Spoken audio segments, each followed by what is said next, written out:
अथ एकादशो अध्यायः। द्वारका में श्री कृष्ण का राज उचित स्वागत।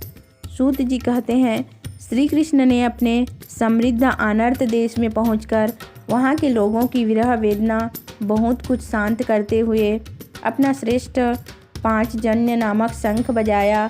भगवान के होठों की लाली से लाल हुआ वह श्वेत वर्ण का शंख बजते समय उनके कर कमलों में ऐसा शोभायमान हुआ जैसे लाल रंग के कमलों पर बैठकर कोई राजहंस उच्च स्वर से मधुर गान कर रहा हो।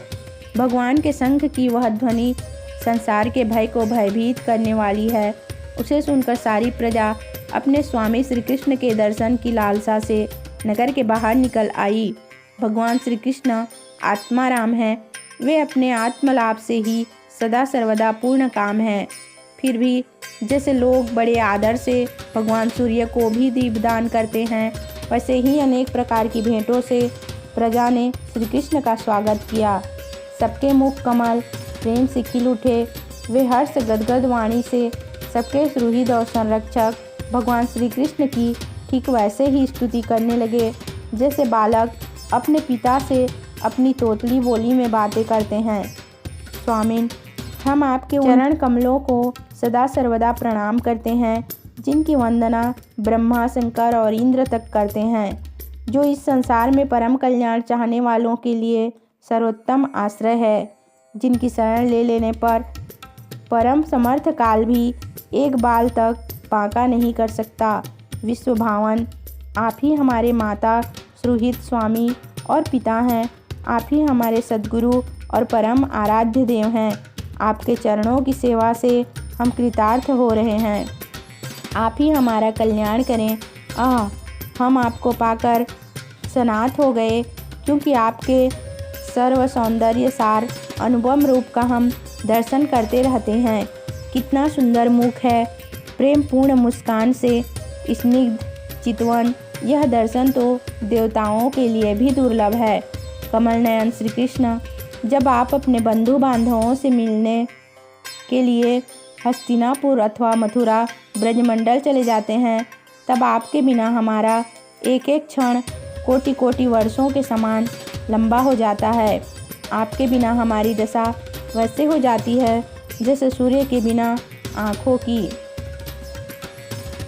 भगवत वत्सल भगवान श्री कृष्ण प्रजा के मुख से ऐसा वचन सुनते हुए और अपनी कृपामयी दृष्टि से उन पर अनुग्रह की वृष्टि करते हुए द्वारका में प्रविष्ट हुए। जैसे नाग अपनी नगरी भोगवती पातालपुरी की रक्षा करते हैं, वैसे ही भगवान की वह द्वारकापुरी भी मधु, भोज, दशाह, अहर, कुकर, अंधक और वृष्णिवंशी यादवों से, जिनके पराक्रम की तुलना और किसी से भी नहीं की जा सकती, सुरक्षित थी। वह पूरी समस्त रीतियों के संपूर्ण वैभव से संपन्न एवं पवित्र वृक्षों एवं लताओं के कुंजों से युक्त थी। स्थान स्थान पर फलों के पूर्ण उद्यान, पुष्प वाटिकाएँ एवं क्रीड़ावन थे। बीच बीच में कमल युक्त सरोवर नगर की शोभा बढ़ा रहे थे। नगर के फाटकों, महल के दरवाज़ों और सड़कों पर भगवान के स्वागतार्थ बंदनवार लगाई गई थी। चारों ओर चित्र विचित्र ध्वजा पताकाएँ फहरा रही थीं, जिनसे उन स्थानों पर घाम का कोई प्रभाव नहीं पड़ता था। उसके राजमार्ग, अन्यान्य सड़कें, बाजार और चौक झाड़ बुहार कर सुगंधित जल से सींच दिए गए थे और भगवान के स्वागत के लिए बरसाए हुए फल, फूल, अक्षत, अंकुर चारों ओर बिखेरे हुए थे। घरों के प्रत्येक द्वार पर दही, अक्षत, फल, ईख, जल से भरे हुए कलश, उपहार की वस्तुएं और धूप दीप आदि सजा दिए गए थे।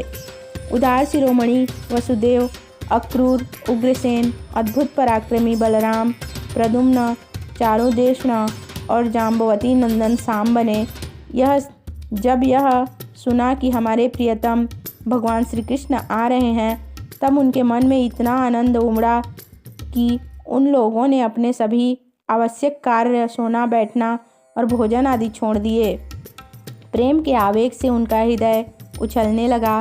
वे मंगल शकुन के लिए एक गजराज को आगे करके स्वस्त्ययन पाठ करते हुए और मांगलिक सामग्रियों से सुसज्जित ब्राह्मणों को साथ लेकर चले। शंख और तुरही आदि बाजे बजने लगे और वेदध्वनि होने लगी। वे सब हर्षित होकर रथों पर सवार हुए और बड़ी आदर बुद्धि से भगवान की अगवानी करने चले। साथ ही भगवान श्री कृष्ण के दर्शन के लिए उत्सुक सैकड़ों श्रेष्ठ वारांगनाएं, जिनके मुख कपोलों पर चमचमाते हुए कुंडलों की कांति पड़ने से बड़े सुंदर दिखते थे, पालकियों पर चढ़कर भगवान की अगवानी के लिए चलीं।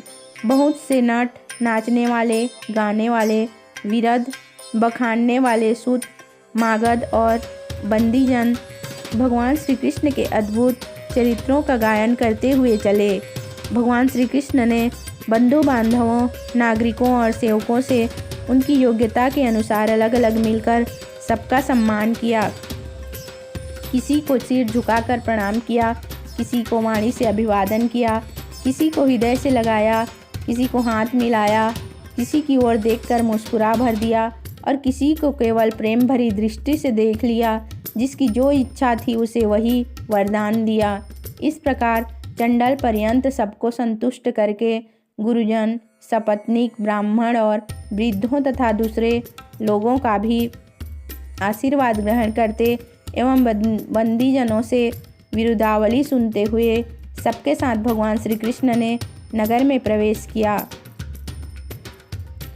शौनक जी, जिस समय भगवान राजमार्ग से जा रहे थे उस समय द्वारका की कुल कामिनियाँ भगवान के दर्शन को ही परमानंद मानकर अपनी अपनी अटारियों पर चढ़ गईं।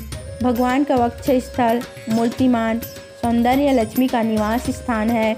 उनका मुखारविंद नेत्रों के द्वारा पान करने के लिए सौंदर्य सुधा से भरा हुआ पात्र है। उनकी भुजाएं लोकपालों को भी शक्ति देने वाली हैं। उनके चरण कमल भक्त परमहंसों के आश्रय हैं। उनके अंग अंग शोभा के धाम हैं। भगवान की इस छवि को द्वारकावासी नित्य निरंतर निहारते रहते हैं, फिर भी उनकी आंखें एक क्षण के लिए भी तृप्त नहीं होती। द्वारका के राजपथ पर भगवान श्री कृष्ण के ऊपर श्वेत वर्ण का छत्र तना हुआ था। श्वेत चंवर डुलाए जा रहे थे। चारों ओर से पुष्पों की वर्षा हो रही थी। वे पीताम्बर और वनमाला धारण किए हुए थे। इस समय वे ऐसे शोभायमान हुए मानो श्याम मेघ एक ही साथ सूर्य, चंद्रमा, इंद्रधनुष और बिजली से शोभायमान हो। भगवान सबसे पहले अपने माता पिता के महल में गए। वहाँ उन्होंने बड़े आनंद से देवकी आदि सातों माताओं को चरणों पर सिर रखकर प्रणाम किया और माताओं ने उन्हें अपने हृदय से लगाकर गोद में बैठा लिया। स्नेह के कारण उनके स्तनों से दूध की धारा बहने लगी। उनका हृदय हर्ष से विहल हो गया और वे आनंद के आंसुओं से उनका अभिषेक करने लगी। माताओं से आज्ञा लेकर वे अपने समस्त भोग सामग्रियों से संपन्न सर्वश्रेष्ठ भवन में गए। उसमें 16,000 पत्नियों के अलग अलग महल थे। अपने प्राणनाथ भगवान श्री कृष्ण को बहुत दिन बाहर रहने के बाद घर आया देखकर रानियों के हृदय में बड़ा आनंद हुआ। उन्हें अपने निकट देखकर वे एकाएक ध्यान छोड़कर उठ खड़ी हुईं। उन्होंने केवल आसन को ही नहीं बल्कि उन नियमों को भी त्याग दिया जिन्हें उन्होंने पति के प्रवासी होने पर ग्रहण किया था। उस समय उनके मुख और नेत्रों में लज्जा छा गई। भगवान के प्रति उनका भाव बड़ा ही गंभीर था। उन्होंने पहले मन ही मन, फिर नेत्रों के द्वारा और तत्पश्चात पुत्रों के बहाने शरीर से उनका आलिंगन किया। शौनक जी, उस समय उनके नेत्रों में जो प्रेम के आंसू छलक आए थे उन्हें संकोचवश उन्होंने बहुत रोका, फिर भी विवशता के कारण वे ढलक ही गए।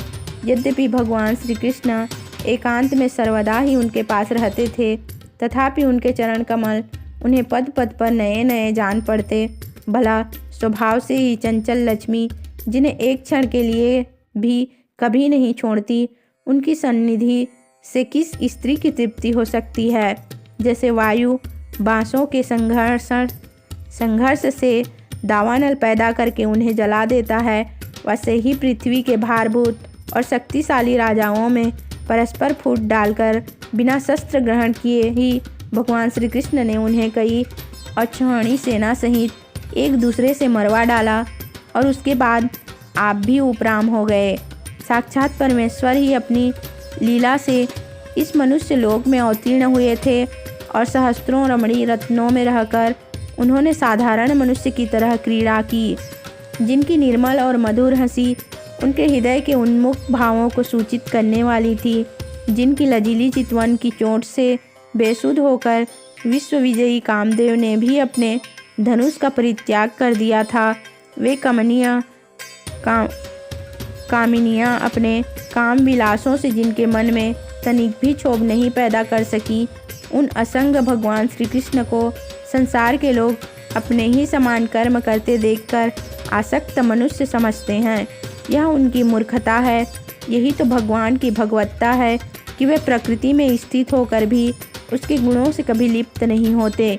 जैसे भगवान की शरणागत बुद्धि अपने में रहने वाले प्राकृत गुणों से लिप्त नहीं होती, वे मूढ़ स्त्रियां भी श्री कृष्ण को अपना एकांत सेवी स्त्रीपरायण भक्त ही समझ बैठी थी, क्योंकि वे अपने स्वामी के ऐश्वर्य को नहीं जानती थी।